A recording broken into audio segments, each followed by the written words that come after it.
پتہ ہے سب سے بڑی بیماری کیا ہے بندے کی؟ خوفناک علامت کیا ہے دل کے بیمار ہونے کی؟ کہ کوئی بندہ بیماری میں ہے اور ادھر ایک بندہ اس کو دیکھ کے خوش ہو رہا ہے. کسی کو زوال آ گیا ہے، کاروبار ڈوب گیا ہے اور یہ دیکھ کے خوش ہو رہا ہے. مر گیا اس کا دل، مردہ ہے، اندر کوئی دل نہیں. اب یعنی ایک بندہ رسوا ہو گیا اور یہ خوش ہو رہا ہے، دیکھا میں نے نہیں کہا تھا. جب کوئی کسی کی رسوائی، کمزوری اور کسی کے زوال پر راضی ہونے لگے تو پھر سمجھ لے کہ اس کا حال اتنا برا ہو گیا ہے کہ اب یہ اخلاقی طور پر مردہ زندگی گزار. ہمارا اب یہ حال ہے کہ ہم لوگوں کے دکھوں پر ہنسنے لگے. ہم کسی کے ہاں کوئی شخص تکلیف میں آتا ہے تو ہم اس کو کہکہوں میں اڑاتے ہیں.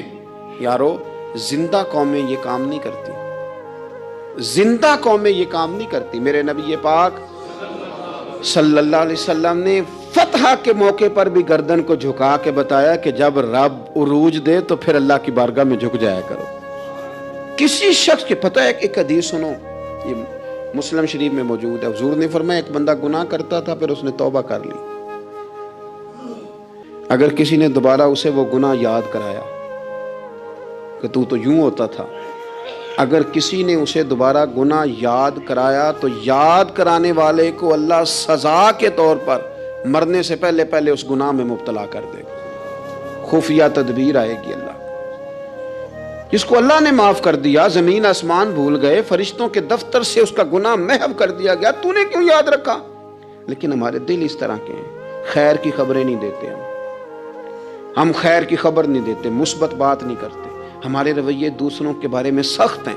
یعنی بہو سے داماد سے اختلاف ہو گیا، پھر اس نے معافی مانگ لی، پھر ہم نے معاف کر دیا، پھر 1 سال کے بعد دوبارہ لڑائی ہوئی تو پچھلی بات دوبارہ یاد کرنی چاہیے تھی.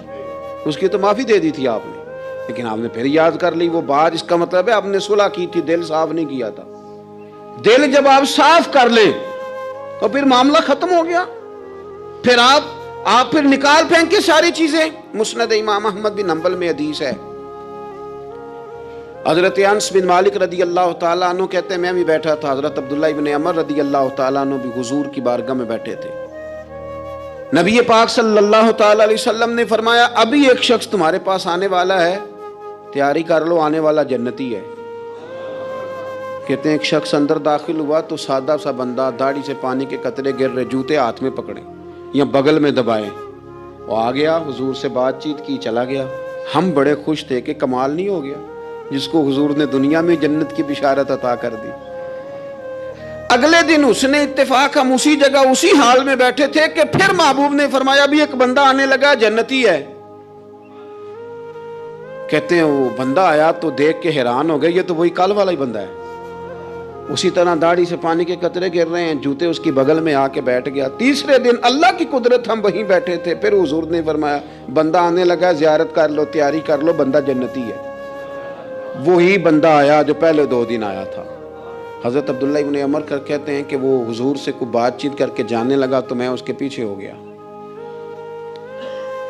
میں نے اس کو جا کے سلام کے بعد کہا کہ یار میں تیرا مہمان بننا چاہتا ہوں، 3 راتوں کے لیے رکھ لو گے؟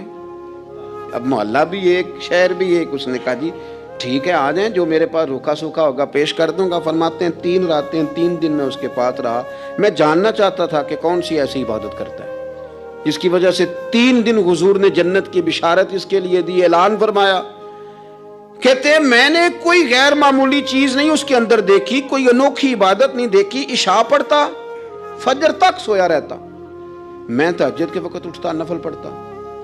3 راتیں یہ ہوتا رہا. ہاں جب وہ کروٹیں بدلتا تو اللہ اکبر کہتا، باقی وہ سویا ہے، فجر میں اٹھا ہے. صدقہ بھی خاص نہیں اس نے دیا، خیرات بھی میں اس سے زیادہ کرتا رہا، مجھے کوئی خاص چیز نظر نہیں آئی. تیسرے دن میں جانے لگا تو میں نے اسے کہا یار سن، مجھے کوئی ضرورت نہیں تھی تیرے گھر میں قیام کرنے کی، میرا گھر قریب ہی ہے.